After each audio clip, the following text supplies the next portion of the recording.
네, 반갑습니다. 저희 광남일보 6기 글로벌 리더 아카데미 6번째 강의를 해주실 서울대학교 김태유 교수님 프로필을 간단히 소개하고 강의를 시작하도록 하겠습니다. 1951년 부산에서 출생하셨고요. 1974년 서울대학교 공과대학 학사를 이루시고 1980년 웨스트버지니아 대학교 대학원에서 경제학 석사, 그리고 1983년 콜로라도 광업대학교 대학원에서 경제학 박사를 취득하셨네요. 경력으로는 2006년부터 서울대학교 공과대학 산업공학과 교수로 계시면서 2006년 동대학교 공과대학 협동과정 기술경영 경제 정책전공 교수, 그리고 2013년부터 한국과학기술원 한림원 과학기술중심 사회위원회 위원장을 역임하셨고요. 2014년부터 공군정책발전자문위원회 위원, 그리고 인사혁신추진위원회 위원, 그리고 국방부 정책자문위원회 위원, 그리고 SK가스 사회이사 현재 재직하고 계십니다. 저서로는 패권의 비밀, 은퇴가 없는 나라, 국부의 조건, 정부의 유전자를 변화시키는 등의 저서가 있고요. 오늘 강의 주제는 패권의 비밀과 행복의 비밀에 대해서 서울대학교 김태유 교수님 모시겠습니다. 뜨거운 박수 부탁드리겠습니다. 감사합니다. 예. 제가 방금 소개받은 현재 서울대학교 공과대학 산업공학과에 적을 가지고 있는 김태유 교수입니다. 여러분 이렇게 만나게 돼서 반갑습니다. 예. 제가 이 광주에 특별한 연고는 없는데 친구가 있어서 광주에 가끔 놀러 옵니다. 왔다 갈 때마다 항상 따뜻한 정을 느끼고 돌아가는 도시. 그래서 제가 광주에 대한 느낌이 그 정, 따뜻한 정, 그게 생각나는 도시입니다. 오늘 제가 이 자리에서 여러분들한테 패권의 비밀에 대해서 강의하게 된 것을 아주 영광스럽게 생각합니다. 사실 저는 패권 이런 걸 연구하는 사람이 아니라 석유 에너지 정책을 연구하는 사람입니다. 근데 2006년에 2008년 유가가 막 올라갔고 150불 가까이 됐어요. 근데 제가 보니까 유가가 폭락할 것 같아요. 그래서 다니면서 유가가 폭락한다고 강의를 했는데 아무도 귀담아 들어주지 않고 정부의 관리들한테나 정치인한테 얘기했는데도 아무도 별로 제 얘기에 귀를 기울여주지 않고, 그때 정부에서는 해외 자원 투자에 수십조 원을 쏟아붓겠다. MB 정부에서 그렇게 발표를 했는데 제가 보니까 유가가 폭락할 것 같아요. 유가가 폭락하면 해외 투자하는 건 다 날리는 거죠. 그래서 제가 그때 열심히 노력했는데 성과를 보이지 못했는데 2008년 7월 25일 날 연합뉴스하고 제가 인터뷰한 게 있습니다. 그래서 여러분들이 인터넷에 연합초대석 김태유 이렇게 치면 뜨는 인터뷰가 있어요. 그날이 2008년 7월 25일인데 유가가 두바이 유가 기준으로 130달러 하던 날입니다. 그래서 제가 오일 쉐일이 터져 나오면 유가가 폭락한다. 그런 강의를 했는데 거기 지금 그게 남아 있습니다. 그래서 제가 제자들이나 후학들한테는 아직도 좀 떳떳한 이유가 그때 유가 폭락하고 해외 자원에 투자하면 안 된다고 열심히 노력했던 기록이 남아 있습니다. 그런데 저는 개인적으로 그때 절망했어요. 내가 유가가 폭락한다는 사실을 알고 있는데 우리 국민 세금 수십조 원을 해외 자원 투자에서 날리는 것을 내가 막을 능력이 없구나. 그래서 절망했습니다. 그래서 제자들을 모아놓고 선언을 했죠. 나는 이제 에너지 정책 연구를 더 못하겠다. 내가 이번에 너무 크게 상처를 받아서, 그래서 나는 에너지 연구에 붓을 꺾는다. 에너지 연구는 너희들이 열심히 해라. 그래서 저한테 그러면 교수님은 뭘 하시려고 그럽니까? 그래서 나는 지금부터 산업혁명 연구를 해야 되겠다. 그 후 시작한 산업혁명 연구, 그 연구 중에 대표작이 바로 패권의 비밀이라는 책입니다. 그래서 오늘 여러분들한테 약 1시간, 지금부터 1시간 10분 이렇게 걸쳐서 패권의 비밀을 얘기하겠는데, 아까 제가 강의 전에 패권의 비밀하고 사랑의 비밀이 어떻게 연결되는지 궁금해하시는 분이 계셨습니다. 근데 여러분, 패권의 비밀 하면 제일 먼저 머리에 떠오르는 게 미국의 패권, 중국의 패권. 근데 그것만이 패권은 아닙니다. 진짜 중요한 건 뭐냐면 이 패권의 비밀은 바로 그 행복의 비밀이라는 거죠. 갑자기 행복이 뭐냐? 행복이라고 하는 것은 인생의 궁극적인 목표입니다. 우리가 왜 먹느냐? 행복하기 위해서. 우리가 왜 일하냐? 행복하기 위해서. 우리가 왜 숨쉬냐? 행복하기 위해서. 행복은 제일 중요한 겁니다. 그럼 행복이 어떤 거냐? 돈이 많으면 행복하고 출세를 하면 행복하고 그것도 행복입니다. 근데 진짜 큰 행복은 어떤 행복인가? 우리 곁에 있는 행복입니다. 그리고 그 행복이 우리 곁을 떠났을 때 그 행복의 가치를 우리가 절실히 느끼게 되는 거죠. 그래서 죽음의 문턱에 다가가 본 분들, 이분들 얘기를 들으면 하늘이 파란 것도 행복이고 얼굴에 스치는 바람도 행복이고 이렇게 대기를 들여 마실 수 있는 것도 행복이다, 이렇게 얘기를 하시죠. 그래서 우리 행복과 함께 있는 겁니다. 이게 없어졌을 때 그 행복의 그 큰 가치를 우리가 절감하게 되죠. 여러분 정말 행복하신 분들입니다. 여러분들은 진짜 대한민국 1% 안에 들어가는 성공한 분들이고 또 이렇게 건강하게 교류할 수 있고 같이 얘기할 수 있고 얼마나 큰 행복이에요. 그죠? 근데 우리 조상들은 과연 행복했는가? 우리 선조들이 행복했어요? 32살에 순국하신 존경하는 안중근 의사, 그 다음에 윤봉길 의사 24살에 순국하셨습니다. 유관순 열사 만 17살에 비참하게 순국하셨습니다. 이 의로운 젊은이들이 저 꽃다운 나이에 행복의 행자도 맛보지 못하고 아주 비참하게 죽어갔다는 거죠. 왜 그랬을까요? 국가가 무능하니까 젊은이들이 먼저 희생되는 겁니다. 희생된 사람들은 요 의로운 젊은이들 뿐만이 아니에요.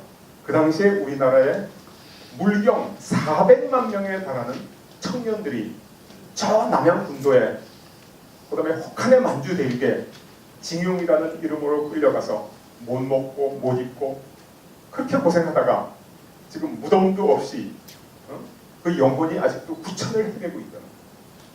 그리고 물경 20만 명에 달하는 한국 청년들이 근로병신대라는 이름으로 종군 위안부로 끌려가가지고 영혼마저 갈갈이 지키고, 지금 생각해도 정말 아직 그 눈물이 마르지 않아요. 정말 화나는 일이에요. 도대체 왜 이런 일이 있을 수 있었는가? 우리는 왜 이렇게 불행했는가? 여러분들은 대한민국에서 정말 행복하신 분들이고 1%에 들어가는 성공하신 분들이기 때문에 우리가 왜 과거에 저렇게 불행했는지를 누구보다 잘 아셔야 될 뿐이다. 저는 그렇게 생각합니다. 왜 이렇게 불행했어요? 그 이유는 어떻게 보면 단순합니다. 당시 일본군이 가지고 있었던 무장이 뭐였냐면 무라다 소총이라는 총이었는데, 영국에서 개발된 전설적인 소총 스카이 소총을 수입해서 썼는데 저 총이 너무 길고 무거워. 그때 일본 남자 평균 키가 1m 57cm였어요. 그러니까 무라다라는 사람이 조그맣게 만들었는데 성능은 비슷했다. 굉장히 좋은 총이죠.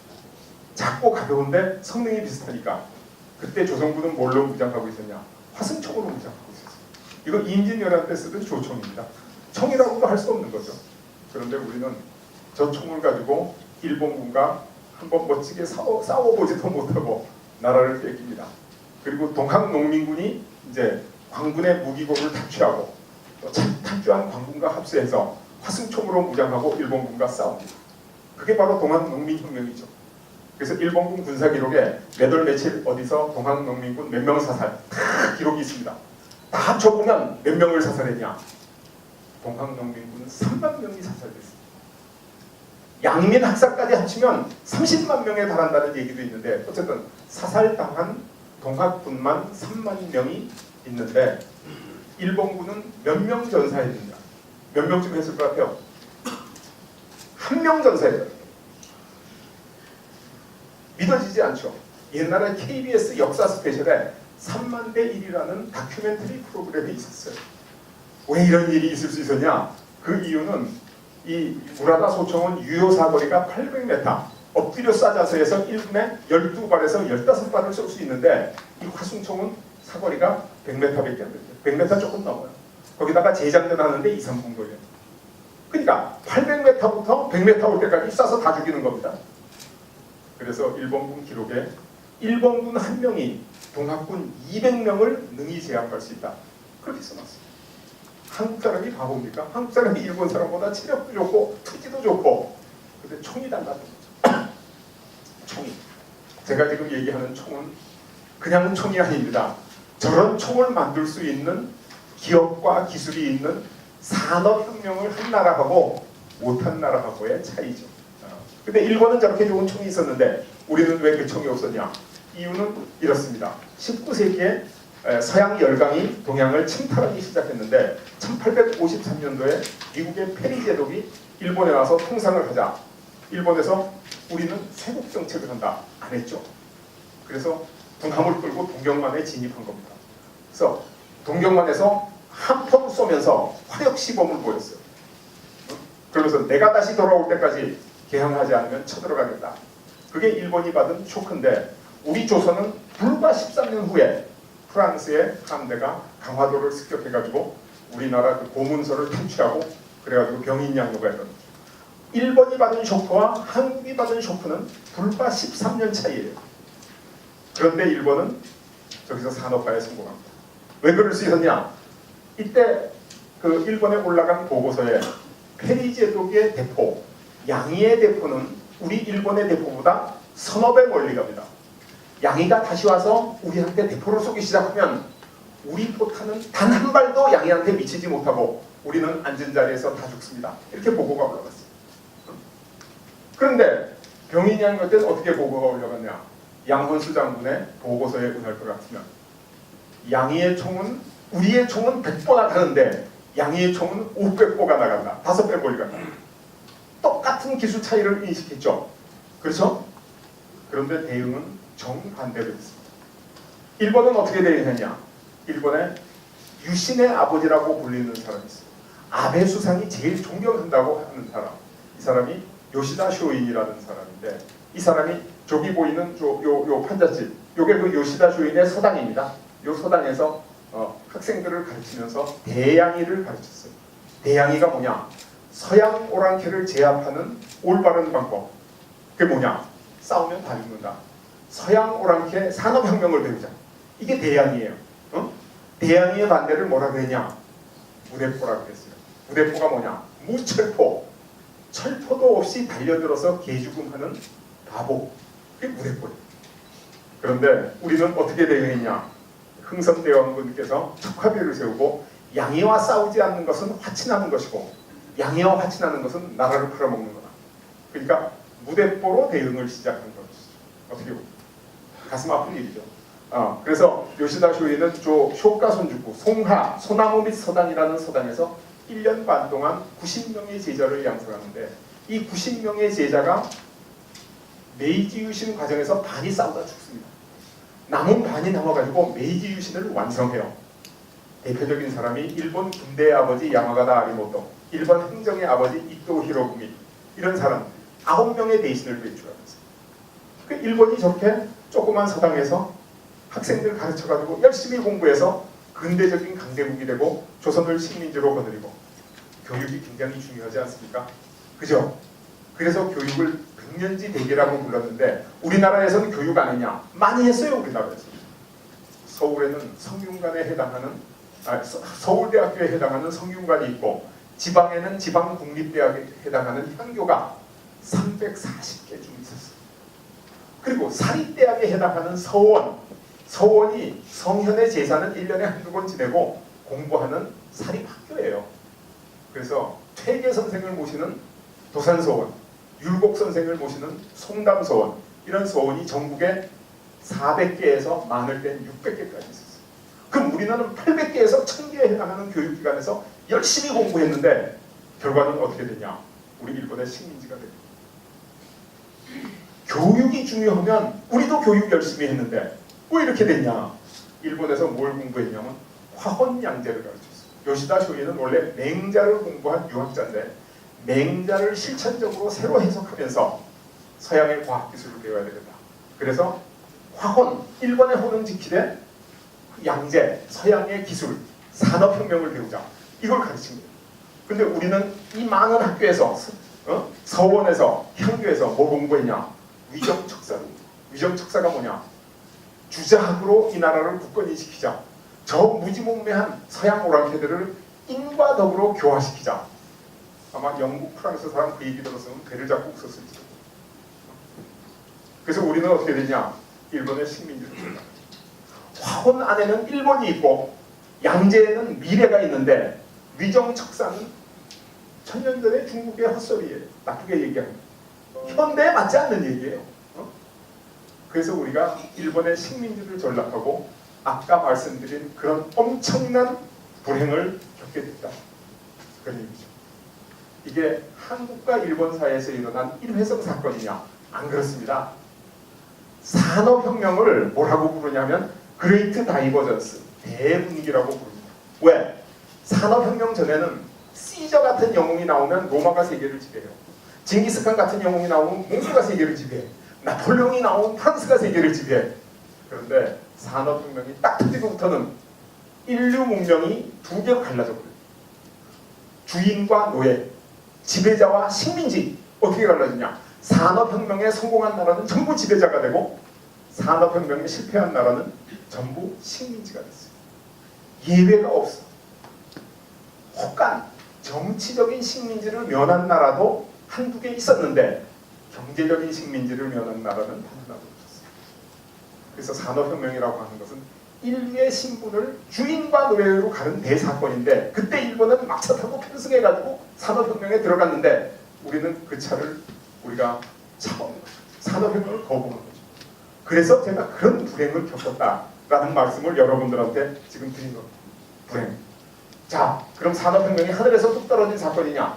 그렇지 않습니다. 인류 문명의 발전사의 한 과정인데 수렵사회가 농업사회로 변한 혁명을 농업혁명이라고 부르고 8,000년 농업사회가 처음으로 변하기 시작한 그 변화를 네덜란드의 상업혁명, 이것을 완성한 것이 영국의 산업혁명, 그리고 우리가 현재 산업사회와 있는데 우리 사회를 미래 지식기반 사회로 바꿔줄 다가올 산업혁명을 지식혁명 혹은 4차 산업혁명 이렇게 불러서 용어를 정의하자면 영국의 석학 토인비용이 정의한 산업혁명, 1차 산업혁명이 영국에서 일어났다. 2차 산업혁명이 독일과 미국에서 일어났다. 요거를 다 합쳐서 그냥 산업혁명이라고 부르면 됩니다. 그리고 앞으로 다가올 산업혁명이 3차, 4차 산업혁명인데 이게 두부 못 자르듯이 잘라지는 게 아니에요. 그래서 3차 산업혁명은 인터넷과 신에너지 기술을 기반으로 한 거고 4차 산업혁명은 다보스 포럼의 의장인 크라우스 슈밥이 그러니까 그 초지능과 초연결로 이루어진 미래사회 이 연결된 겁니다. 그래서 편의상 앞에 있는 산업혁명 두 개를 산업혁명, 뒤에 있는 산업혁명 두 개를 4차 산업혁명이라고 그냥 부르자. 왜? 사람들이 다 그렇게 부르니까 뭐 이름이 어떻게 지어도 상관없죠. 자, 과거에 우리가 산업혁명을 거부해서 얼마나 불행했는지를 말씀드렸는데 지금 우리는 행복합니까? 여기 계시는 분들 우리 행복합니다. 대한민국은 행복합니까? 꼭 그렇진 않죠. 그래서 과거의 불행으로부터 우리가 어떻게 지금까지 왔는가? 1963년도에 한국은 우리는 얼마나 가난한가? 세계에서 제일 가난한 나라 1인당 국민소득 79달러 가난했죠. 어? 정말 가난했습니다. 왜 이렇게 가난했죠? 그 이유는 그때 우리나라 국민의 68%가 농업에 종사하고 공업에 종사하는 사람은 2.7%. 이 얘기가 뭐예요? 아직 산업혁명이 일어나지 않은 나라였다는 거죠. 그러니까 그렇게 가난했죠. 그래서 산업혁명이 일어나지 않은 나라는 그렇게 가난할 수밖에 없다. 이게 바로 과거입니다. 그런데 한국전쟁이 끝나고 우리가 정말 가난해서 미국의 도움 없이는 우리나라 정부가 아니면 민생이 유지되기가 어려웠습니다. 제가 대학교 다닐 때 다는 군복을 입고 학교에 다녔어요. 그리고 군화를 신고 학교에 다녔습니다. 왜? 운동화 딱 한 켤레밖에 없는데 그거 더러워지면 데이터에 신을 운동화가 없습니다. 그래서 군화를 신고 학교에 다녔죠. 그런데 우리가 열심히 노력해가지고 1995년에 국민소득 10,000불을 돌파하고 2007년에 국민소득 20,000불을 돌파합니다. 그래서 우리가 원조받던 가난한 나라가 원조하는 의로운 나라로 거듭났다. 사람들이 이것을 이름하여 뭐라고 불렀냐? 한강의 기적 이렇게 불렀어요.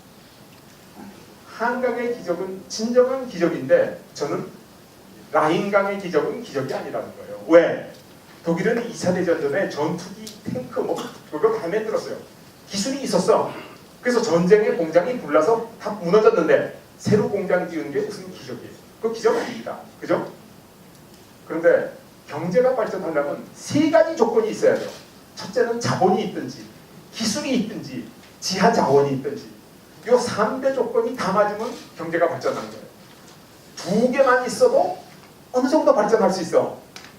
그런데 우리는 경제 성장의 3대 조건 중에 단 한 개도 갖지 못하고 경제가 발전했으니까 그게 기적이죠. 그래서 경제 기적 중에 한강의 기적만이 진짜 기적이다. 그 나머지는 기적이 아니다. 그렇게 주장합니다. 지금. 그리고 그게 사실이에요. 그것뿐만이 아닙니다. 우리가 얘기하는 저 선진국들은 어떻게 해서 국토를 축적하고 부자가 됐냐. 식민지를 경영하면서 식민지의 그 사람들을 노예처럼 부리고 착취해서 부를 축적했어요. 전쟁을 일으켜가지고 파괴와 살상을 통해서 부를 축적했어요. 근데 우리는 어느 누구도 해하지 않고 오직 허리띠를 불러내고 열심히 일해서 부를 축적했다. 그러니까 한강의 기적만이 진정한 기적입니다. 우리가 만약에 선진국으로 발전했으면 아마 자본주의의 역사가 새로 써졌을 겁니다. 경제성장이라고 하는 것은 한국처럼 하는 거다.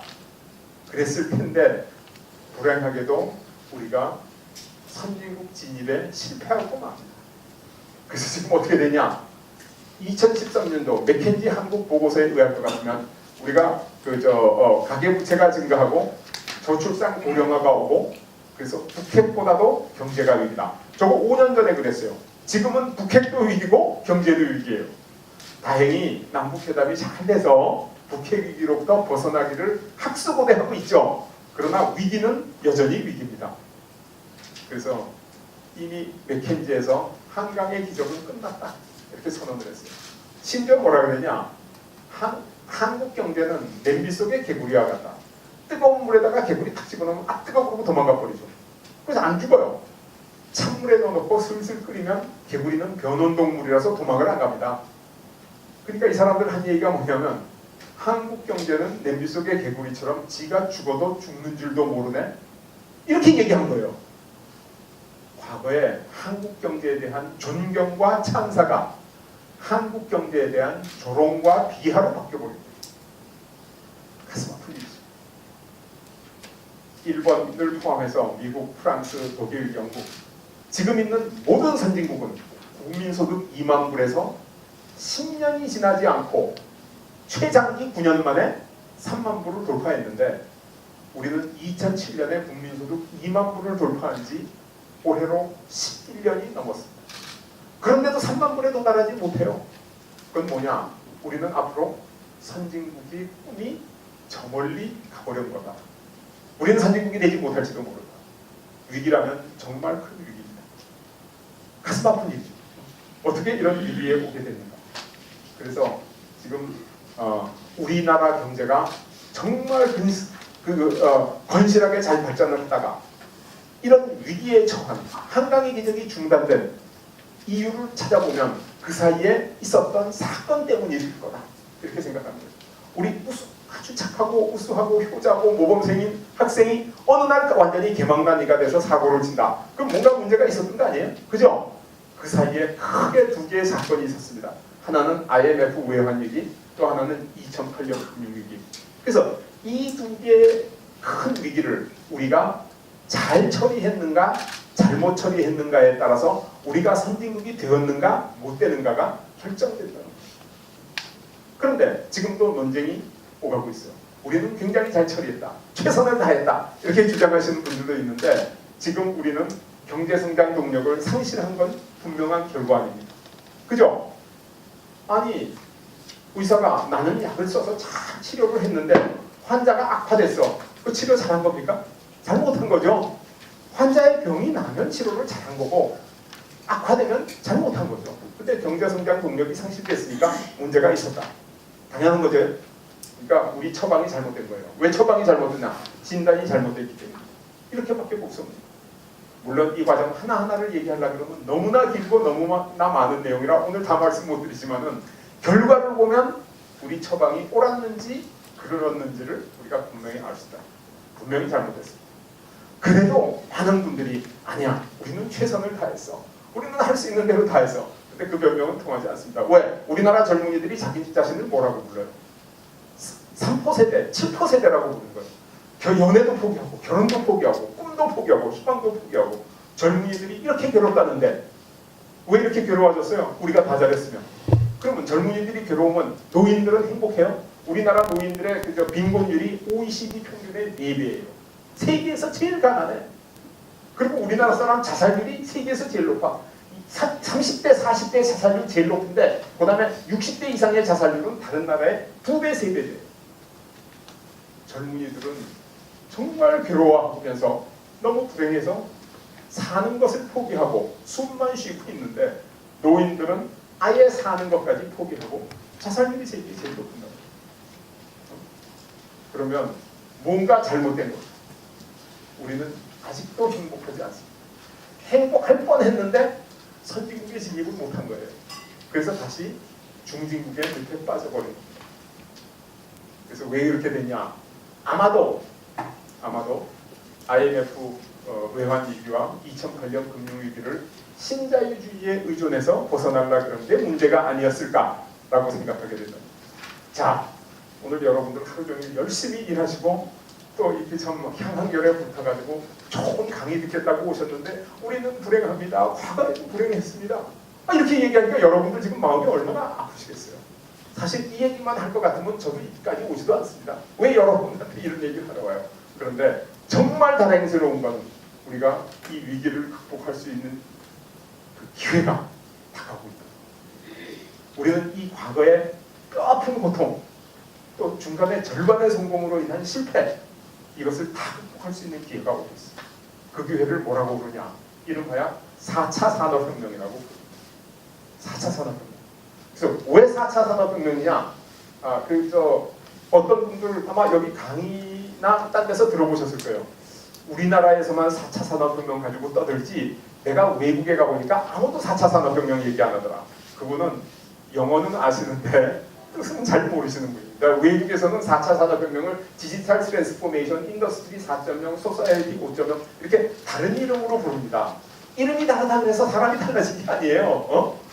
이게 다 4차 산업혁명입니다. 저거 정의를 비교하면 95% 똑같습니다.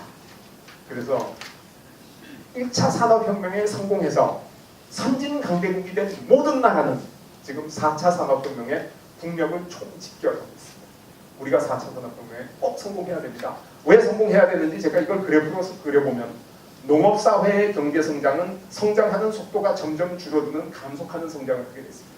예외가 없습니다. 8,000년 동안 어느 나라 다 이랬습니다. 그런데 산업혁명이 딱 터지고 나니까 산업화에 성공한 나라의 경제성장은 가속하는 성장을 하게 됩니다. 여기 여러분 그래프에 눈에 보이시죠? 저게 바로 성공과 실패의 차이고 저게 바로 행복과 불행의 차이입니다. 제가 학생들한테 이거 가르치기 위해서 저 그래프를 수십 번 새로 그려서 이렇게 간단한 그래프를 그린 겁니다. 이제 4차 산업혁명이 왜 그레이트 다이버전스 대붕인지 눈에 보이시죠? 그런데 곧 다가올 4차 산업혁명은 2차 대붕입니다. 우리가 4차 산업혁명에 성공하면 다른 산업국가보다 앞서서 발전할 수 있다는 겁니다. 그러니까 과거에 1차 산업혁명에 실패해서 우리가 겪은 고통, 그 다음에 산업혁명의 한강의 기적으로 다시 반쯤 성공하다가 다시 좌절한 실패를 일거에 극복할 수 있는 기회가 지금 다가오고 있다. 이게 4차 산업혁명. 4차 산업혁명. 이거 절대 놓쳐서는 안 돼요. 그래서 4차 산업혁명 얘기를 했으니까 4차 산업혁명이 어떻게 오는지를 말씀드려야죠. 여러분 앞으로 여기 오실 강사나 아니면 과거에 들어본 강사나 아니면 유튜브나 어디 가서 강의 들으면 4차 산업혁명 강의 많이 있습니다. 나도 4차 산업혁명 강의 뭔가 많이 들어봤고 그랬는데 우리나라에 4차 산업혁명 강의하시는 분 중에 산업혁명을 진지하게 공부하신 분을 저는 못 봤어요. 대학 교육을 모르면서 박사과정 교육을 설명하는 것은 현실이 아닙니다. 그래서 제가 오늘 산업혁명이 어떻게 왔는지 1차 산업혁명이 어떻게 왔는지를 말씀드리려고 합니다. 많은 사람들이 얘기할 때 산업혁명은 시장에서 저절로 일어난다. 특히 영국 같은 선발국의 산업혁명은 시장 주도적으로 일어났고 후발국의 산업혁명은 국가정책적으로 일어난다. 이런 얘기 우리 고등학교 때 우리 그렇게 배웠어요. 여러분도 아마 그렇게 들으셨을 거예요. 그러면 영국의 산업혁명 한번 볼까요? 영국은 원래 유럽의 후진국이었습니다. 그랬는데 영국은 비가 많이 와서 풀이 잘 자라. 그러니까 양을 키우기가 좋아. 양을 많이 키웠어요. 양털 수출해도 잘 못 살아요. 프랑스나 네덜란드, 벨기에 이런 데보다 훨씬 못 살아요. 그래서 영국에서 어떻게 했냐? 야, 우리 양털 수출하지 말자. 그 돈도 안 되잖아. 실을 뽑든지 천을 짜든지 값을 올려갖고 수출해. 그래서 양모 수출법을 냅니다. 그래서 실도 뽑고 처음도 짜고 해서 수출해봤는데 돈 조금 벌어봐야 많이 못 벌어. 왜? 제품의 부가가치는 마감할 때 나오죠. 그죠? 마감 안 하면 최종대가 아니면 제값을 못 받아요. 그래서 다시 법을 만듭니다. 반제품 수출금지법. 영국에서 나오던 모든 양털은 모직물 옷을 다 만들어서 수출해라. 중간에 수출 못한다. 그랬더니 유럽에 영국에 양털이 안 오는 거예요. 실도 안 오는 거예요. 그래서 유럽의 네덜란드나 이쪽 사람들이 양모 기술을 영국에 다 이전을 해줘 버립니다. 할 수 없잖아요. 양모가 없는데. 그래서 영국이 이제 모직물 제조 국가로 조금 발전을 했어요. 그래서 조금 더 발전하려고 그러는데 인도에서 면직물이 들어오기 시작한 거예요. 면직물은 굉장히 보들보들하고 입기가 좋잖아요. 특히 여성들이 아주 면직물 옷을 너무 좋아했어요. 그래서 그걸 그 당시에 갤리코 피버, 갤리코가 인도에서 들어오는 그 면직물 이름이에요. 갤리코 열풍 이렇게 불렀어요. 그러니까 면직물이 팔리니까 영국 모직물이 안 팔리잖아요. 그래서 영국 정부에서 어떻게 만들었냐? 갤리코 수입금지법을 만들었어요. 수입하지 말아요. 응? 우리나라 모직물을 짜가지고 우리가 잘 살아야 되는데. 근데 수입하지 말라고 수입이 안 됩니까? 밀수가 되기 시작하는 거예요. 그죠? 막을 수가 없었어요. 그래서 대영제국 의회는 1721년 역사적인 법을 만듭니다. 무슨 법인지 아세요?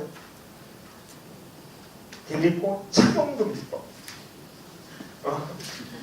면직물 옷을 입은 사람이 있으면 경찰이 그 자리에서 옷을 찢어서 벗깁니다. 그리고 데려가서 벌 주는 거예요. 이게 말이 돼요? 이게 말이 되는 법입니까? 우리나라 1970년대에 일제 테레비 수입 금지했는데 일제 테레비 시청 금지한 적 있어요? 없잖아요. 우리 미제 자동차 수입 금지한 적은 있는데 미제 자동차 탑승 금지한 적은 없잖아요. 영국은 다 했어요. 착용 금지를 한 거예요. 그래서 인도에서부터 들어오던 면직물 수입이 근절되고 인도의 면직물 산업이 쇠퇴하면서 영국에서 새로운 면직물 산업이 태동된 것. 그게 이름하여 1차 산업혁명. 그래서 1차 산업혁명을 직물혁명이라고 부릅니다. 무슨 말인지 아시겠어요? 그래서 시장에서 저건 지절로 일어나는 게 아닙니다. 국가가 정책적으로 일으킨 거다. 그래서 공장을 막 세우는데 공장 돌릴 힘이 있어야죠. 그걸 풍차로 돌려요? 물레방아로 돌려요? 그래서 프랑스 사람 르니 바뱅이라는 사람이 개발한 증기기관 기술이 영국으로 들어가지고 토마스 뉴커먼이라는 사람이 증기기관을 처음 만들었어요. 그래서 석탄광산에서 말 25피를 사람 12명이 끌고 일주일 동안 퍼내던 물을 이 기계가 하루에 다 퍼냈다는 거예요. 그래서 증기기관의 힘은 좋은데 이게 효율이 낮아가지고 석탄이 무한정 들어가. 석탄광산에서는 쓸 수 있는데 딴 데서는 쓸 수가 없어요. 왜냐하면 석탄 수송이 안 되는 거예요. 그때 도로 포장도 안 되고 기차도 없고 마차로 어떻게 실어나가요? 그 많은 석탄을. 그랬는데 이 뉴커먼 증기기관을 수리하던 수리공 제임스 와트가 보니까 야 요거 이렇게 쫙 바꾸면 석탄 반만 떼도 힘이 더 나온다. 이렇게 주장을 한 거예요. 그랬더니 러벅이라고 돈 있는 사람이 야 내가 투자할 테니까 우리 벤처 한번 해보자. 그래서 벤처 기업을 시작했습니다. 벤처 기업을 시작해서 제임스 와트가 증기기관 설계도를 그려서 특허를 내고 그걸로 기업을 하는데 이게 뭐 제밥은 안 돌아가는 거예요. 여러분 벤처 기업 성공 확률이 몇 프로입니까? 1%죠? 저 때도 1%였어요. 몽땅 망했어. 그래가지고 제임스 와트가 빚더미에 올라앉았어요. 그랬는데 또 중년에 부인이 작고를 해버렸어요. 그러니까 중년 무전, 중년 상처. 그럼 인생 지옥 되는. 그래서 제임스 와트가 우울증에 걸려가지고 자살하려고 했어요. 어쨌든 밤에 야반 도주를 해가지고 러시아에 가서 제기를 해보려고 그러다 돈을 잡혀오기도 했어. 채권자들한테 너 도망가면 우리 돈 어디서 받냐. 그래서 제임스 와트가 시리에 빠져 있었는데 매튜 볼튼이라는 걸출한 사업가가 가만히 보니까 제임스 와트의 저 증기기관은 한 번 성공만 하면 인류 문명사를 바꾼다. 돈은 떼돈을 번다. 이건 엄청난 돈을 번다. 이렇게 생각합니다. 그래서 제임스 와트를 스카우트 해가지고 볼튼 와트 증기기관 회사를 차리자. 그 제임스 와트는 구세주를 만든 거죠.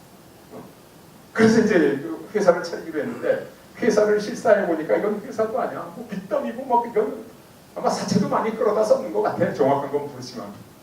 근데 돈은 갚으면 되잖아요. 볼튼한테는 돈은 문제가 아니야. 원래 돈도 많고 벌면 되니까. 근데 심각한 문제가 생긴 거예요. 그게 뭐냐? 제임스 와트의 증기기관 특허가 만료가 얼마 안 남은 거예요. 그러면 볼튼이 떼돈을 투자해가지고 증기기관을 완성했어. 그럼 모든 사람이 돈을 벌 수가 없잖아요. 그죠? 이거 사업을 해야 돼요? 안 해야 돼요? 여기 계신 분들은 어떻게 하시겠어요? 여러분들이라면 볼튼과 와트가 고민하다가 어떻게 하냐? 대영 제국 의회에 청원을 합니다. 무슨 청원을 하냐? 우리 특허 중요한 거니까 특허 기간 연장해달라고 청원을. 그게 말이 되는 거예요. 여러분이 기업하시는데 우리 회사 특허 중요하니까 기간 연장해달라 특허청에 가서 그러면 그 사람들이 이 사람이 정신이 있나 없나 그럴 거 아니에요. 말도 안 되는 얘기죠. 그런데 대영 제국 의회에서 치열한 토론 끝에 근소한 표차로 그때부터 제임스 와트 증기기관 특허를 25년 연장을 했고, 그래서 제임스 와트가 증기기관을 완성하고 그 증기기관을 기반으로 해가지고 영국에서 산업혁명이 일어나고, 산업혁명이 일어나가지고 한반도만한 돌성 영국 사람들이 세계를 지배하게 돼요. 세계에서 가장 유효하게 돼요. 그래서 그때부터 영국의 모든 표준이 세계의 표준이 되고요. 영어가 세계어가 됐습니다. 그죠? 영어가 세계어예요. 우리나라 국회, 외국의 국회 전부 영국의 의회 제도를 모방해서 만들었어요. 정치, 경제, 사회, 문화, 종교, 예술까지 그냥 몽땅 영국의 표준이 세계의 표준이 되어버렸어요. 여러분 제일 좋아하시는 그 축구 월드컵, 그 영국 게임입니다. 여러분들 제일 좋아하는 골프, 그것도 영국 게임이에요. 골프 하시기 전에 뭐 하셨어요? 테니스 하셨죠? 그것도 윈블던이 본산입니다. 그러니까 여러분이 믿거나 말거나 동의하시거나 안 하시거나 이 세계는 영국화되어 버렸어요. 산업혁명이 그렇게 위대한 변화인데 그 위대한 변화가 어디서 왔냐? 대영 제국 의회에서 제임스 와트의 증기기관 특허를 연장하는 데서 왔다. 대영 제국 의회의 위대함이 어디 있냐? 명분을 버리고 실리를 택한 겁니다. 명분을 버리고 실리를 택한 겁니다. 그래서 영국이 이렇게 발전합니다. 참 우리한테는 귀감이 되죠. 아마 조선왕조 500년 동안 명분을 위해서 실리를 버린 적은 천부고, 실리를 위해서 명분을 버린 적은 단 한 번도 없는 거예요. 그게 식민지가 된 나라하고 대영 제국이 된 나라하고 차이가 아닌가 이렇게 생각할 수 있습니다. 제가 사실 시간 관계상 다 말씀 못 드리지만 미국의 산업혁명도 마찬가지입니다. 정부가 정책적으로 만들어낸 거예요. 그래서 그 외에 독일, 일본 뭐 이런 나라들은 전부 국가 정책으로 산업혁명을 추진합니다. 그래서 산업혁명에 관해서 가장 큰 오해가 뭐냐면 산업혁명은 시장에서 저절로 일어난다. 그게 아닙니다. 산업혁명은 시장에서 일어나지 않기 때문에 4차 산업혁명도 국가가 정책적으로 일으켜야 되고, 산업사회의 패스트 팔로우 정책을 지식기반사회의 퍼스트 무버 정책으로 바꿔야 되고, 그러기 위해서는 일반 행정관료를 전문 정책관료로 바꿔야 된다 하는 게 이제 뒤에 가서 다시 말씀드리겠습니다. 산업혁명에 관한 두 번째 오해가 뭐냐? 산업혁명은 하던 일을 열심히 하면 된다. 그렇지 않습니다. 영국하고 영국보다는 프랑스보다는 스페인이 유럽의 선진국이었어요. 근데 이 나라에는 모든 젊은 엘리트가 기사가 돼요. 말 타고 창 던지고 활 쏘고. 그러니까 농업제국이었죠. 근데 영국은 엘리트들이 잉클로즈 운동 이후에 전부 상공업에 뛰어들어요. 산업 전사가 돼요. 그래서 영국에서 산업혁명이 일어난 거예요. 그래서 스페인하고 프랑스에서는 귀족이 상공업에 종사하면 기사의 명예를 더럽혔다고 자기를 뺏어버려요.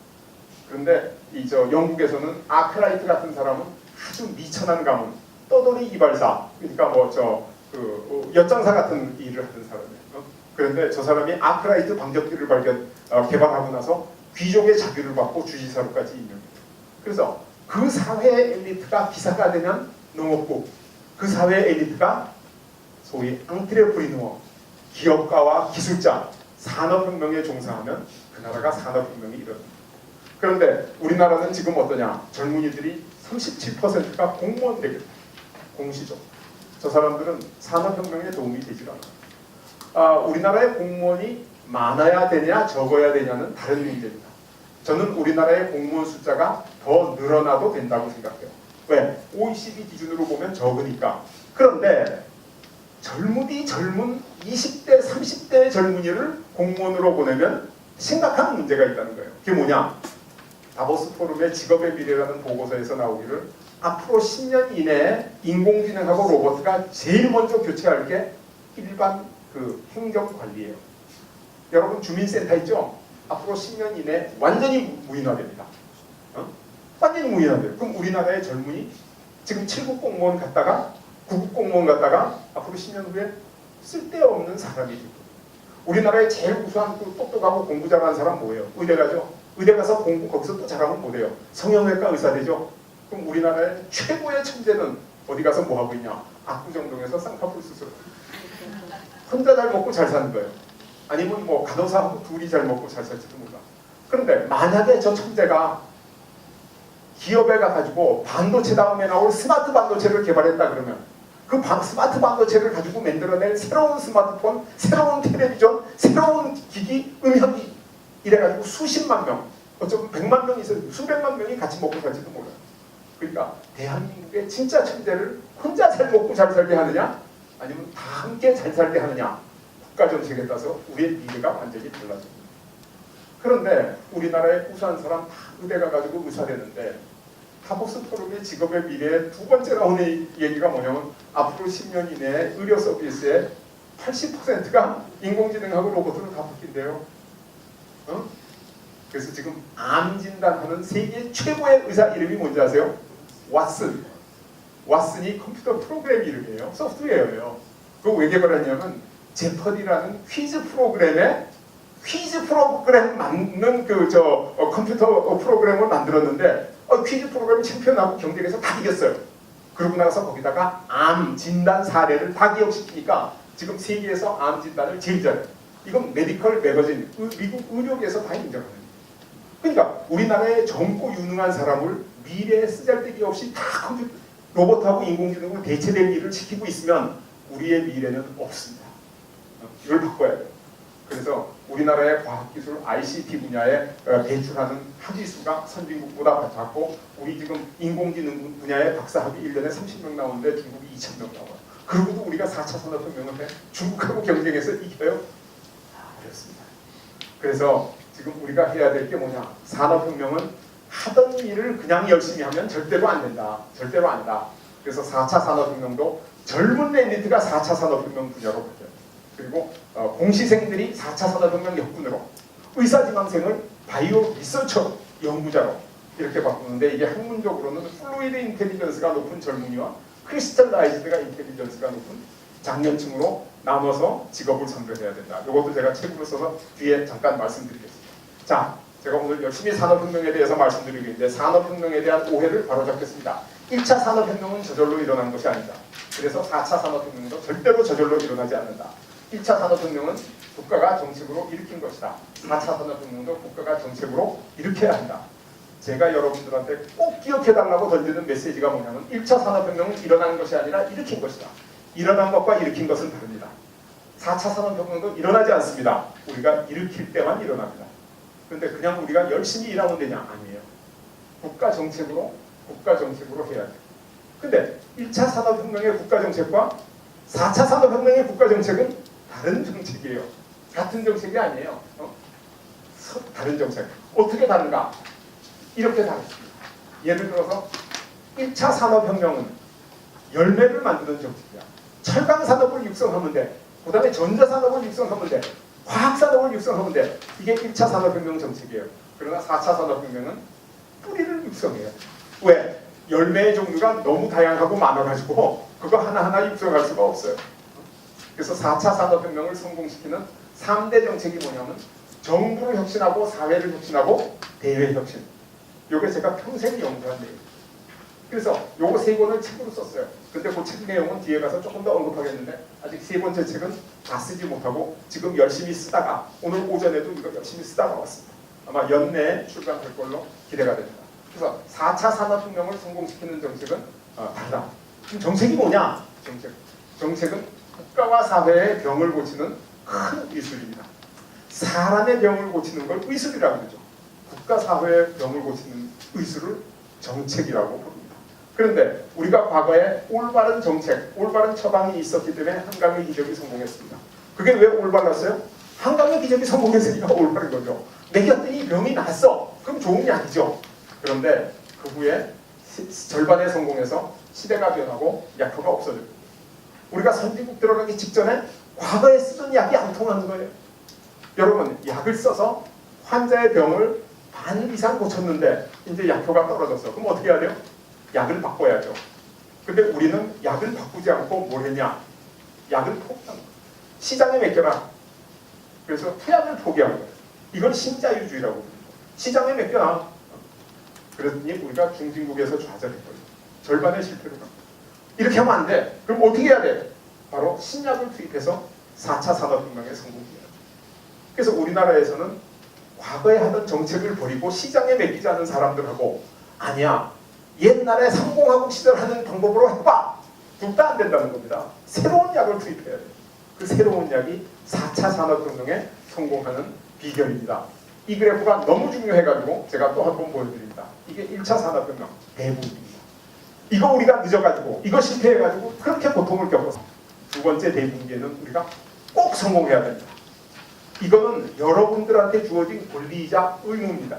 만약 우리가 여기서 성공하지 못하면 우리는 우리 자손들, 후손들한테 죄를 짓는 겁니다. 또 부끄러운 역사를 물려줘야 되는 거예요. 그런데 우리가 과연 이걸 할 능력이 있는가? 그래서 제가 네덜란드는 국토가 4만 평방킬로미터, 한반도의 5분의 1도 안 되는 조그만 나라가 산업혁명을 성공시켜가지고 한때 세계를 지배했어요. 세계에서 가장 부유하고 잘 살던 나라예요. 영국은 한반도만한 나라예요. 근데 우리는 22만 평방킬로미터, 조선시대까지 우리가 실효적으로 지배하던 간도까지 합치면 우리가 영국보다 더 큰 나라입니다. 광개토대왕이 지배하던 요동삼천리까지 하면 영국보다 한 10배 큰 나라죠. 근데 사람들이 아니 뭐 중국 땅을 우리가 잠시 뺏었는데 그걸 우리 땅이라 그럴 수가 있어? 안 그렇습니다. 광개토대왕이 그때 그 전쟁을 다물전쟁이라고 써놨어요. 그 당시에. 다물이 무슨 뜻이냐? 되돌림. 그게 뭐냐? 고토 수복 전쟁을 했다는 거예요. 그럼 광개토대왕이 수복한 고토가 어느 나라 고토냐? 고조선의 고토라는 거죠. 그것까지 얘기하면 오늘 이 수업 안 끝납니다. 그러니까 여러분들이 그거는 인터넷이나 또 다른 서적을 참조하시기로 하고, 어쨌든 중요한 것은 제가 이 국가 발전의 이론 이것을 공부해가지고 이코노믹 그로스라는 책 속에 다 썼습니다. 제가 에너지 정책을 하다가 크게 좌절하고 내가 절치부심 산업혁명 연구를 하다가 해가지고 이 책에 다 썼어요. 이건 대학원 이상의 경제학 공부를 한 학생이 읽을 수 있는 교재로 이제 써가지고 영어로 출간을 했어요. 근데 우리 학계의 대가라는 사람이 30대의 이론을 완성해요. 그리고 40대, 50대, 60대, 30년 동안 그걸 증명하는 논문을 써. 그럼 60쯤 돼가지고 세계적인 대가로 인정을 받고 제자도 많이 양성하고 아주 이렇게 되는 거예요. 학문적으로. 근데 저는 석유값 올라가나 내려가나 그거 열심히 보고 있다가 좌절할 때까지 저 공부를 안 했어요. 저 책 써놓고 나니까 나이가 50이 훌쩍 넘어버린 거예요. 저기서 30년 동안 후속되는 논문을 쓸 시간이 없는 거예요, 내가. 나한테 시간이 허락돼 있지 않는 거야. 그래서 어떻게 해야 돼? 야, 이거 큰일 났다. 저거 써가지고 그냥 버릴 수는 없잖아요. 그래서 이거를 누구나 읽을 수 있는 역사로 써야 되겠다. 많은 사람한테 읽히려고.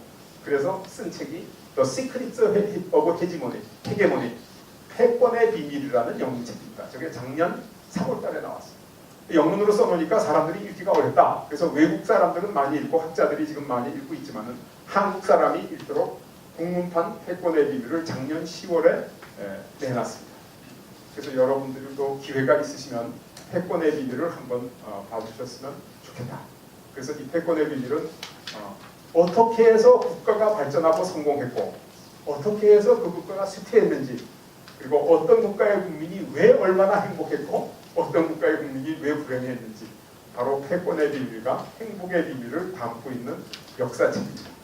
그래서 지구상의 농업사회가 지나간 패권국, 스페인 제국으로부터 네덜란드, 영국, 미국, 요걸 쓴 겁니다. 그랬는데 이걸 열심히 썼는데 이 산업혁명을 4차 산업혁명에 가야 된다고 썼는데 우리 사회에서 아직도 많은 사람들이 4차 산업혁명을 거부를 하고 있습니다. 우리 주변에 너무 많은 사람들이 4차 산업혁명을 거부하고 있습니다. 1차 산업혁명 때도 우리가 거부했었는데 지금 이것도 별로 호의적이 아니에요. 그래서 제가 오늘 그 얘기를 끝으로 수업을 끝낼까 생각합니다. 지금 우리나라에 많은 사람들이 뭐라 그러냐면 야, 산업혁명 그건 왜 중요해? 인간이 돼야지, 사람이 돼야지, 훌륭해져야지. 근데 우리가 과거에 1차 산업혁명을 실패해가지고 얼마나 혹독한 대가를 치렀냐. 아, 저게 100년 전 얘기지. 앞으로 저런 일이 어딨어. 이렇게 얘기한 사람이 있는데 일본에 가가지고 교토나 도쿄에서 푯말로 데모하는 데 가보세요. 그 사람들 뭐가? 한국 사람들은 전부 카쿠로치들이다. 밟아 죽이자. 그런 유인물 가지고 댕겨요. 여러분, 역사는 반복됩니다. 지나간 역사는 또다시 옵니다.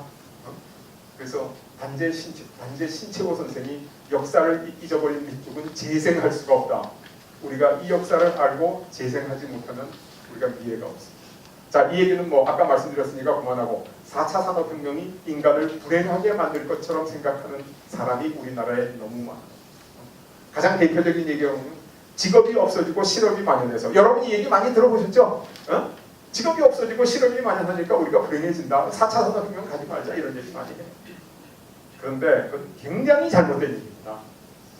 엄청나게 잘못된 얘기예요. 왜? 여러분 저 유토피아라는 책이 있죠. 토마스 무어가 쓴. 토마스 무어의 유토피아에 보면 뭐라고 써있냐면 유토피아에 가면 아침에 3시간 일하고 점심 먹고 한숨 푹 자고 오후에 3시간 일하고 퇴근한다. 그 하루에 6시간 일하는 나라가 유토피아라고 써있어요. 왜 그런지 아세요? 그 당시에 하루 12시간 이상 노동한대요. 12시간에서 16시간 노동한대요. 그러니까 6시간 일하면 완전히 꿈나라죠. 그죠?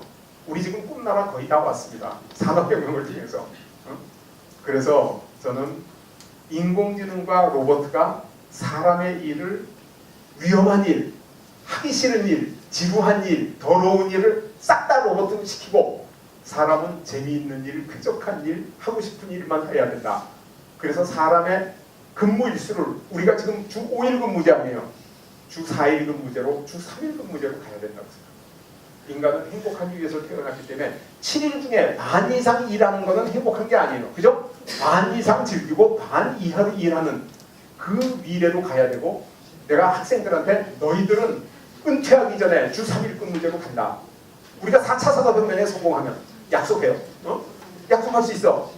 그런데 그렇게 하려면 어떻게 해야 되냐? 로봇하고 인공지능이 일을 많이 해줘야 돼요. 그죠? 그래서 우리는 주 3일 근무제로 가야 됩니다. 그러나 로봇하고 인공지능이 그걸 다 대체해 주는데 문제는 뭐냐면 로봇 교수가 하나 딱 왔어요. 나보다 강의 더 잘해. 근데 쫓겨났어. 그럼 난 우리 가족 굶잖아요. 나 어떡하란 말이냐. 그래서 로봇이나 인공지능으로 직업을 잃어버리고 어려워지는 사람을 재교육하고 실업수당 주고 그거를 해달라고 우리가 100만 명의 공무원을 세금으로 고용하고 있습니다. 지금. 위로는 대통령으로부터 그 많은 장관들, 300명의 국회의원, 우리나라 공무원들이 그거 해줘야 되는 거예요. 무슨 말인지 알겠죠? 우리가 가야 될 목표는 하나, 백두산이에요. 가야죠. 백두산 가는데 중간에 강이 있어. 그럼 다리를 놔줘야 하는 거예요. 그죠? 계곡이 있어. 넘어가는 걸 해줘야 돼. 그거 공무원이 하는 거예요. 어려움을 겪고 미래로 가야 된다. 미래로 안 가면 어떻게 되냐? 우리는 과거와 같은 슬픔에 또 빠진다는 거죠. 그래서 영국에서 산업혁명이 일어나고 기계를 딱 갖다 놓으니까 100명 해고야. 기계 때문에. 100명 해고야. 그 사람들이 밤에 와서 기계 때려 붙여버렸어요. 그거를 러다이트 운동이라고 해요. 그래서 러다이트 운동이 일어나가지고 기계를 파괴하고 뭐 그래서 러다이트 운동 주동자는 교수형에 처하고 그랬어요. 그런데 산업혁명이 성공하고 불행해질 줄 알았는데 이게 실제 가장 유럽에서 제일 잘 사는 나라, 제일 노동자의 실질 임금이 높은 나라가 네덜란드였는데 영국이 네덜란드를 확 앞서서 네덜란드보다 2배 잘 살게 됐어요. 그리고 중국이나 인도나 다른 이태리보다는 4배 이상 5배 가까이 잘 살게 됐어요. 산업혁명의 가장 큰 수혜자는 누구냐? 노동자예요. 4차 산업혁명의 가장 큰 수혜자가 누가 될 것이냐? 노동자가 될 것입니다. 그래서 4차 산업혁명은 굉장히 중요한 거고 빨리 와야 된다. 두 번째로 사람들이 뭐라 그러냐면 4차 산업혁명은 인공지능이 인간을 지배하게 된다. 야, 그래서 저는 저걸 뭐하느냐? 터미네이터 신드롬 이렇게 보죠. 터미네이터하고 사람하고 막 싸우는데 터미네이터하고 싸워가지고 지면 어떡해요? 로봇한테 완전히 로봇가 주인되고 사람이 종되고 그 영화로는 재밌는데 실제로 그런 일은 없습니다. 그런 일은 없어요. 근데 사람들이 왜 그렇게 생각을 하는가? 산업혁명을 몰라서 그래요. 산업혁명을 몰라서 그래요. 기계와 사람을 구분을 못해서 그래요. 예를 들어서 여러분 이세돌 선수가 알파고하고 바둑 둬서 이겼습니까? 졌습니까? 졌죠? 그게 잘못돼요. 왜 잘못됐냐? 제가 지금부터 말씀드릴게요. 여러분 7전 8기 인간 실패입니까? 인간 승리입니까? 인간 승리죠? 7패 1승이 왜 승리예요? 말이 돼요? 옛날에 홍수환 선수 5전 4기 4전 5기 실패예요? 성공이에요? 성공이죠? 4패 1승이 왜 성공이에요? 그거는 사람들이 산업혁명이 뭔지 모르니까 착각을 한 거예요. 이 기계의 성능은 오늘 내일 모레 똑같이 나와요. 항상. 그죠? 사람의 능력은 아주 정신 집중을 하고 열심히 하면 최고로 올라갈 때가 있어요. 그러다가 또 다시 떨어져요. 그죠? 그래서 인간이 이룬 최고의 기록을 인간의 기록, 인간 승리의 기록이라고 부르는 겁니다. 무슨 말인지 알았죠? 그래서 여러분이 에베레스트 산에 도전해서 한 번 올라가다 실패했어. 2번 올라가다 실패했어. 3번 올라가다 실패했어. 4번째 성공하면 성공이에요? 실패예요? 성공이죠. 5번째 또 성공해야 되냐? 그렇잖아요. 황영조 선수한테 너 마라톤 또 뛰어봐. 너 금메달 따나. 지금 뛰면 못 따잖아요. 그럼 너 금메달 아니야? 그럼 가짜야. 말이 안 되죠. 그래서 인간은 한 번 성공하면 성공하는 겁니다. 이세돌 선수가 알파고를 이길 수 있다는 걸 보여주면 그걸로 성공하고 금메달 딴 거예요. 그래서 4차 산업혁명에 대해서 올바른 이해를 하는 사람이 지금 우리나라에 저하고 여러분들밖에 없습니다. 전부 다 이세돌이 졌다고 생각하죠. 이겼습니다. 실제로 이긴 거예요. 그게 바로 인간의 법칙이에요. 그래서 우리가 기계가 가지고 있는 여러 가지 부작용은 많이 있습니다. 있죠? 당연히 있죠. 부작용을 무릅쓰고 우리가 미래로 가야 된다. 부작용이 무서워서 미래로 안 가면 어떻게 되냐? 우리는 식민지 노예로 전락한다. 옛날에 우리나라에서는 도성에서 말 타는 걸 금지했어요. 말 타면 갑자기 슈퍼맨이 돼버려. 그리고 종놈이 말 타고 돌아다니면서 아주 양반들 우습게 알고 이거 안 되겠다. 말 못하겠어요. 몽고는 말을 마음대로 타겠어. 물론 몽고는 유목국가니까 그런 것도 있어요. 그래서 몽고는 어떻게 되냐? 남자가 결혼할 때 여자를 약탈을 해서 결혼을, 보쌈을 해서 약탈혼. 징기스칸이 그 보르테라는 그 부인하고 결혼을 하고 나서 메르키트족이 와서 부인을 보쌈해가고 가버렸어. 약탈당했어 징기스칸이. 그래서 9개월 후에 싸워서 다시 찾아왔는데 아이를 빼가고 있었어. 그래서 그 아이가 이름이 주치야. 주치. 주치가 몽고 말로 무슨 뜻이냐? 손님이라는 뜻이에요. 그래서 자기 아들이 아니라서 손님이라고 이름을 지었다는 설도 있는데 이건 설이고, 징기스칸은 죽을 때까지 그 장남으로서 철저히 대접하고, 왜? 부인이 그렇게 된 게 내 잘못이다. 내가 책임져야 된다. 그래서 사항 중에 하나의 황제 자리를 주치한테 물려줘요. 동생들이 미워했어. 차카타이라는 동생은 힘을 인정 안 했어. 그래도 징기스칸은 인정을 했죠. 그래서 제가 지금 드리려고 하는 말씀은, 말 타서 부작용이 있고 사고가 생긴다고 말을 안 타면 어떻게 되냐? 식민지로 전락하고 마음껏 말 타게 하면 세계를 지배하게 된다. 우리 조선시대에 해금정책이라는 게 있었어요. 왜? 바다에 나가면 법이 없어져. 사람 죽여서 물에 던져버려도 아무도 몰라요. 뭐 증거도 없어. 그래서 우리나라에서는 바다에 나갈 때 관원에다 신고하고 배 몇 대가 조를 짜서 몇 명이 나갔다고 다 보고를 해. 아주 안전하게 갔다 와. 얼마나 훌륭한 나라예요. 우리나라 대단하게 훌륭한 나라죠. 영국은 바다로 다 내보냈어요. 영국 배는 다 해적선이야. 그런데 영국은 세계의 지배자가 되고 우리나라는 식민지로 전락합니다. 영국민이 가장 존경하는 전쟁 영웅이 2명 있는데, 하나는 나폴레옹을 무찌른 넬슨 제독이고 또 하나는 스페인의 무적 함대를 격파한 드레이크 제독인데, 드레이크 제독이 누구냐?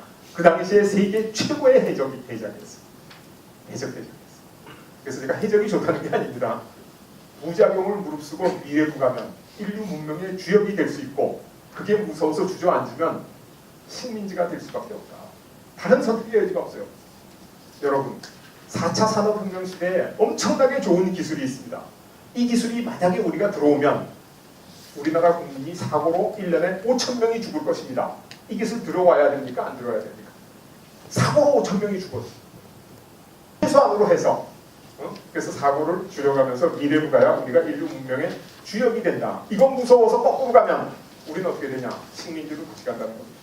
마지막으로 4차 산업혁명 하면 제일 먼저 나오는 얘기가 양극화입니다. 양극화. 듣기만 해도 기분이 싹 안 좋죠. 부자는 더 부자 되고 가난뱅이는 더 가난해져. 도대체 그런 놈이 어디 있어? 4차 산업혁명. 그런데 실제로 4차 산업혁명은 양극화가 아니라 저는 뭐라고 주장하면 단극화예요. 산업혁명이 일어난 이후에 가난한 사람이 더 가난해진 적은 없어요. 부자가 엄청나게 더 부자가 됐다는 거예요. 그래서 국내에서 가난한 사람하고 부자를 보면 부자가 부자가 되는 거지 가난한 사람이 가난해지는 건 아니에요. 그래서 나는 4차 산업혁명은 양극화가 아니라 단극화다. 한쪽만 커진다. 근데 이거는 우리가 해결할 방법이 있죠. 어떻게 해결해? 부자한테 세금 걷어가서 가난한 사람 도와주면 되잖아요. 근데 해결할 수 없는 양극화가 있습니다. 그게 뭐냐면 국가와 국가 간의 양극화예요. 제가 이걸 주별로 그랬는데 미국과 카나다, 북아메리카주가 이거예요. 아프리카가 이겁니다. 지금 트럼프 대통령이 아프리카를 뭐라고 불렀어요? 얼마 전까지. 거지 소굴이라고 그랬잖아요. 그저 신문에 다 났잖아요. 거지 소굴이라 해서 미국이 꼭 도와줄 의무도 없고 도와주지 않아. 그러니까 우리는 어디로 가야 되나? 우리는 이쪽으로 가야 돼요. 아무도 해결법이 없으니까 우리가 이렇게 되면 정말 비참해지는 거예요. 식민지 되는 거예요. 그 이리 가야 돼. 이리 가려고 그러면 어떻게 되냐? 국내에 어느 정도의 양극화가 생겨요. 우리나라 사람이 전부 똑같아지면 국제 경쟁력이 없어져. 큰 회사, 아주 집중하는 벤처 이런 것들이 있어야 돼요. 그러면 그 문제를 해결할 수 있죠. 그래서 국제적인 양극화는 우리가 피해서 이리 가야 된다. 그리고 국내 양극화는 그 우리가 법으로 해결하자. 제도로. 그런데 그 이상 우리가 가지고 있는 심각한 문제가 있습니다. 요즘 젊은이들 정말 괴로워요. 3포 세대, 5포 세대, 7포 세대. 이제 뭐 결혼도 포기하고 꿈도 포기하고 희망도 포기하고 이런 젊은이들 도와줘야 되죠. 어떻게 도와줘요? 방법이 많죠. 도와주려면 돈이 들죠. 그죠? 그럼 그 돈을 누가 내? 우리 세금 2배로 올려서 도와줄까요? 그럼 우리나라의 중산층이 전부 빈민층으로 전락. 세금을 못 올리는 거예요 지금. 근데 도와는 줘야 돼. 이 사람들뿐만이 아니에요. 지금 우리나라의 100세 시대가 가지고 노인들 문제가 심각합니다. 1990년까지 우리나라 사람의 평균 수명이 70세예요. 그러니까 평균 60세부터 70세까지 10년만 부양하면 돼. 그죠? 지금 80세예요. 20년 부양해야 돼. 그럼 부양 비용이 2배로 늘어났죠? 조금 있으면 90세 돼요. 3배로 늘어나요. 어떻게 할 거예요? 100세 되면 4배로 늘어나요. 이 돈을 어떻게 해결할까요? 여러분 우리 세금 3배 올려가지고 노인 부양하면 우리는 어떻게 해요? 월급쟁이들은 방법이 없어요. 그러니까 지금 참 애타는 젊은이들을 우리는 꼭 도와줘야 되는데 도와줄 방법이 없어요. 지금 저 100세 시대를 가고 있는 노인들 병원에도 가야 되고 점점 힘들어지는데 도와줄 방법이 없어. 단 한 가지 방법이 남아 있습니다. 그 방법이 뭐냐?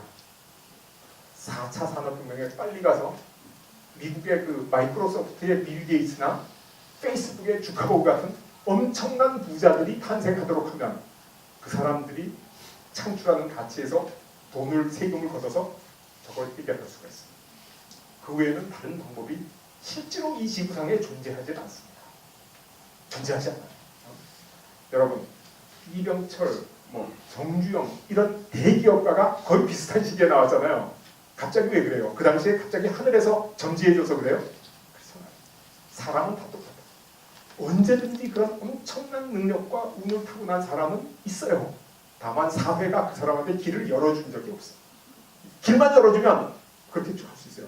여기 계시는 분들 중에도 엄청난 능력과 운을 타고난 분이 제가 누군지는 모르지만 분명히 있습니다. 우리 사회가 4차 산업혁명을 빨리 가서 그 사람이 엄청난 부를 축적할 수 있는 기회를 주면 그 사람이 그 돈 벌어서 다 지구 가지잖아요. 이 사회에 다 환원을 해요. 미국의 훌륭한 대학교, 훌륭한 연구소 전부 옛날 그 앙트레프리너들이 낸 돈이에요. 카네기 철강을 만든 카네기가 카네기 멜론 유니버시티를 만든 거나 마찬가지로 다트머스가 다트머스 컬리지를 만들고 우리가 지금 가지고 있는 문제를 해결할 수 있는 유일한 방법 4차 산업혁명입니다. 그 이상도 그 이하도 아닙니다. 전 장기적으로 우리가 기본소득제로 가야 된다고 생각합니다. 기본소득제. 전 국민한테 월급을 주는 무슨 돈으로? 바로 4차 산업혁명에 성공한 사람의 돈으로. 그래서 기본소득제는 지금 조금만 고치면 가용해집니다. 그래서 제가 4차 산업혁명에 성공하는 3가지 정책, 정부를 혁신하고 그 다음에 사회를 혁신하고 그 다음에 북극항로를 선정. 오늘 시간 관계상 북극항로는 얘기 못합니다. 요거 다음 기회가 있으면 제가 이제 1시간 넘어 요것도 얘기를 해야 되는데 그래서 이게 제가 평생 연구한 제가 에너지 정책에서 좌절하고 국민 세금 수십조 원을 해결하지 못한 데 대해서 정말 좌절하고 제가 점 학자로서 모든 것을 걸고 한 게 이론서 이코노믹 그로우스 그리고 이것을 역사로 풀어쓴 실증서 영문판 국문판 모든 산업혁명의 비밀이 여기에 들어있습니다. 이 산업혁명을 모르고 4차 산업혁명 얘기하는 것은 더하기 빼기 안 배우고 미분방정식 푼다는 얘기하고 똑같아요. 그런 일은 없습니다. 그래서 지금 당장 우리가 뭘 하면 4차 산업혁명에 성공하냐 바로 정부의 유전자를 변화시켜라 은퇴가 없는 나라를 두 권 책으로 썼어요. 삼성경제연구소에서 출간을 해서 여러분들이 얼마든지 살 수 있습니다. 요건 지금 열심히 쓰고 있습니다. 아마 여러분들이 오늘 강의한 김태유를 기억해 주시면 가을쯤 김태유의 저 책이 나올 걸로 기대하고 있습니다. 그래서 제가 여러분들한테 말씀드리는 것은 패권의 비밀만이 진정한 행복의 길이다. 그리고 그것은 산업혁명 속에 들어있다. 4차 산업혁명. 그래서 네덜란드 같은 조그만 나라가 있고 영국 같은 나라, 한반도만한 나라가 있는데 4차 산업혁명은 일어나는 게 아니라 일으키는 거니까 누가 할지 모르지만 바로 여기 계신 여러분들이 해주시지 않으면 아무도 해주지 않습니다. 여러분이 우리나라의 4차 산업혁명의 주역이 해주십시오 하는 말씀으로 오늘 강의를 마치도록 하겠습니다. 대단히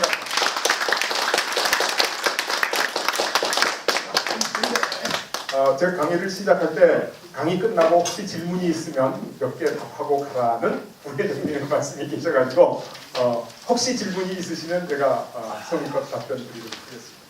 질문 있으신가요? 예, 저기 손을 드셨는데 본인의 성함하고 간단히 소개하고 말씀해 주십시오. 저는 그 대덕지구에 근무하고 있는 조성현이라고 하는데요. 예. 그 지금 그 교수님 이 말씀하신 거는 어떻게 보면 4차 산업혁명을 정부가 주도해야 하고 그걸로 인해서 큰 기업가들이 나오고 그 기업가들이 인해서 좀 시클 타운이나 낙수 효과로 인해서 저희들이 먹고 살 수 있다는 것을 설명해 주신 거잖아요. 예. 근데 지금 미국에서나 아까 말씀드렸던 것처럼 빌 게이츠나 주커버그 같은 사람들은 그런 그 관점 내에서도 정치적이나 신념적인 것들 때문에 그것들을 보여주고 있고 또 워렌 버핏이나 말하는 것처럼 세금을 저희들이 더 내야 한다, 부유세를 더 내야 한다는 주장을 하고 있었던 사람들이기 때문에 미국이 그렇게 발전을 하고 있었다고 저는 생각을 하는데 우리나라에서는 뭐 이병철이라든지 뭐 기업가들이 그런 모습들을 보여준 기업가들이 한 명도 없었잖아요, 지금까지. 그러니까 그 낙수 효과를 저희가 기대할 수 있을 만큼의 그런 기업가의 정신들이 있는가라는 생각도 좀 의문점을 갖게 되는 거거든요. 아주 좋은 질문이세요. 정말 좋은 질문이세요. 그래서 미국의 1세 기업가 그러면 어떤 사람이냐면 돈을 피보다 아끼는 사람 이렇게 부릅니다. 1세. 2세는 어떤 기업가냐? 아버지가 성공하는 걸 봤기 때문에 아버지보다 통이 더 큰 사람. 그래서 2세 때 기업이 완전히 커지거나 완전히 쫄딱 망할 겁니다. 아버지보다 베팅을 10배 주씩 하니까. 그 다음에 3세 기업가가 어떠냐면 아버지도 엄청난 부자, 할아버지도 엄청난 부자. 그리고 그때 되면 전문 경영인이 커가지고 그냥 3세들은 그냥 즐겁게 삽니다. 음악회에도 가고 자선단체에 가서 돈도 좀 주고 그러면서 살아요. 4세가 되면 어떻게 되냐? 나는 기업을 떠나겠어. 나는 그림 그리겠어. 나는 요리하겠어. 근데 그때 되면 상속 때문에 경영권을 다 잃어요. 지금 질문하신 사람이 본 외국의 기업가는 어떤 사람이야? 옛날 기업으로는 4세예요.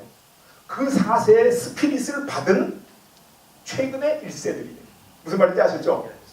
그래서 우리나라는 미국이 200년 걸려서 하는 경제성장을 50년 만에 하다 보니까 1세, 2세들이 지금 눈이 시퍼렇게 살아있는데 우리는 4세를 원하고 있는 거예요. 이건 성장통입니다. 우리나라 사람이 시가 나쁜 것도 아니고 우리나라 기업가가 외국 사람처럼 그렇게 나쁜 거예요. 외국의 1세 기업가들이 기업하던 얘기 읽으면요. 정말로 완전히 병든 소를 통조림 만들어가지고 팔아가지고 엄청나게 많은 사람이 병에 걸리기도 하고 그 사람들이 했던 짓 보면 말도 못하는 짓들을 많이 했어요. 그 사례, 기업 사례를 보면. 그래서 우리나라 기업가한테도 앞으로 기회를 주면 좋아진다. 그리고 하나 추가하면 실리콘밸리에서 빌 게이츠라든가 주커버그 같은 사람들이 시장에서 돈을 벌었다고 생각하는 사람이 있을 때 그렇지 않습니다. 실리콘밸리에 돌아다니는 그 기술들은 국가가 우주를 정복한다는 나사라든가 아니면 암을 퇴치한다고 NHS 같은 그런 데 투자한 돈이 그걸로 연구한 교수와 학생들이 훈련돼 가지고 실리콘밸리로 옵니다. 그래서 실리콘밸리에 나와 있는 기술의 85%는 국가가 이루어 준 거예요. 그러니까 미국은 실리콘밸리를 엄청나게 지원하고 있는 거예요. 사실상 보면 우리나라 기업가들은 지원을 그렇게 못 받고 있는 겁니다. 그래서 제가 국가가 해야 된다는 거예요. 그래서 여러분들이 혼자 열심히, 물론 여러분들 생업에 열심히 하시면서 국가에 당당히 요구해라. 여러분들은 그 국가에 요구할 권리가 있다. 그리고 국가는 여러분들을 도와줄 의무가 있다. 그 말씀을 제가 드리는 겁니다. 질문에 대한 대답이 된 걸로 해주시겠습니다. 고맙습니다. 예. 혹시 다른 질문 있으신가요? 아, 예, 부회장님. 예. 그 산업혁명이 성공하기 위해서는 국가 정책으로 일단 돼야 됩니다.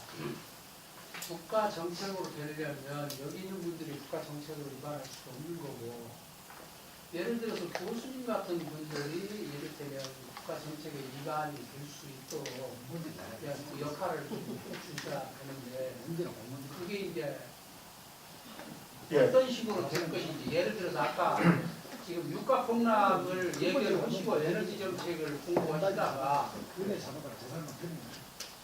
그 에너지 정책을 포기하셨는데 예. 만약 4차 산업혁명이 또 이렇게 연구를 하시고 이 길로 가야 된다고 방향 제시를 해 주셨는데도 불구하고 국가가 또 안 해버려가지고 좌절의 맛을 또 보신다면 또 다른 연구를 또 바꾸시는 이제 뭐 아니 기간은 예, 없으시지만 기간도 없고 젊음도 없고 그래서 아주 정말 그 부회장님 좋은 질문 해주셨습니다. 그리고 하나가 더 예, 예. 그 뭐냐면 그 일단 국가의 유전자를 변화를 시켜라. 예, 아까 책에 첫 번째 예, 책에 예. 나왔단 말이죠. 예, 우리가 지금 책을 아직 보지는 못했습니다만 그 유전자 변화를 한마디로 정리한다면 어떤 변화를 말씀하시나요? 예, 예. 그거 두 개를 답변 드리겠습니다. 뒤에 거 먼저 말씀드리면 저거는 국가의 유전자가 아니라 공무원의 유전자를 변화시키는 겁니다. 공무원. 그래서 공무원이 지금 부처에 소속돼 있잖아요. 부처에 소속돼서 순환보직을 하잖아요. 그러니까 계속 새로운 일을 하게 되고 새로운 일로 오면 아무것도 몰라. 모르니까 기업가들을 괴롭히는 거예요. 몰라서 괴롭히는 거야. 의도가 나빠서 괴롭히는 게 아니라. 그래서 공무원이 부처에 소속되지 말고 횡으로 범부처적으로 직무에 소속이 되면 그러면 전문가 공무원이 되고 기업가들을 도와줄 수 있다. 아주 쉽게 얘기하면 조기 축구회에 가면 포지션이 없잖아요. 공격하다 수비하다 다 왔다 갔다 하잖아요. 프로축구 대회 가면 공격수는 공격만 합니다. 골키퍼는 골키퍼만 해요. 그래서 공무원을 조기 축구회 축구 선수가 아니라 프로 축구 선수처럼 만들자 그런 내용인데 그것도 제가 1시간 이상 강의하는 거기 때문에 그렇게 말씀드리고 마지막에 정말 그 뼈아픈 질문입니다. 제가 반생을 석유 위기를 해결하는 공부를 하려고 세계 최고의 에너지 학교를 찾다가 콜로라도 광산대학을 찾아갔어요. 지금도 그 학교가 자그마한 학교지만은 졸업생 연봉 순위로 미국 내에서 주립대학 중에 1등을 한 번도 놓친 적이 없는 학교입니다. 그래서 거기서 공부를 하고 왔는데 뭐 제가 50대 때까지 공부해가지고 아무 도움을 못 줬죠. 그래서 절망해서 이 공부를 했는데 제가 이 공부를 해서 지금 4차 산업혁명을 성공시키는 방법을 제가 제일 잘한다고 주장하고 지금도 마지막 책을 쓰고 있는데 제가 이렇게 말씀드리면 좋을지 몰라요. 조선왕조 500년 동안 그 많은 훌륭한 석학들이 있었고 그 많은 관료들이 있었고 참 삼정승 육판서 그 많았는데 우리가 가장 존경하는 사람이 누구냐? 물론 이순신 장군하고 세종대왕 때면 다산정약용 선생이죠. 다산정약용 선생이 1표 2서라는 대표적을 썼습니다. 1표 2서가 뭐냐면 경세유표, 문민심서, 흠음심서 세 권이야. 이 세 권을 가지고 조선을 아주 그 최고의 근대 국가로 만들 수 있다라고 본인이 주장을 했어요. 근데 그 1표 2서의 서문이 뭐냐? 방례초권이라는 서문인데 서문에 뭐라고 써있냐면 이 세상에 병통이 들지 않은 곳이 한 군데도 없으니 이대로 두면 필히 나라가 망하리라. 근데 그 책 아무도 안 읽고 조선이 망해버렸어요. 그래서 조선이 망하고 일정 치하에서 다산서거 100주년 기념으로 여유당 전서가 나오면서 세상에 그 책이 알려졌어요. 다산이 이 세상을 평정하기 위해서 만든 세자의 명검이 땅속에 100년 동안 묻혀서 고철이 된 다음에 우리 후손들이 판에서 들고 옛날에 우리도 칼이 있었어. 다산이 얼마나 가슴 아파했냐면 아들한테 유언을 하기를 1표 2서를 열심히 읽는 사람이 있으면 부모처럼 공경해라. 젊은 사람이면 형제처럼 지내라. 근데 아무도 안 했어. 그래서 우리가 나라가 망해버리고 다산께서 예언하신 대로 그래서 구분이 있으려면 올바른 정책이 채택될 것이고 없으면 할 수 없다. 칼을 만드는 도공이 그 칼을 휘두르는 무사를 겸하기는 어렵다. 제가 노무현 대통령 1기의 정보과학기술 수석으로 청와대에 들어갔습니다.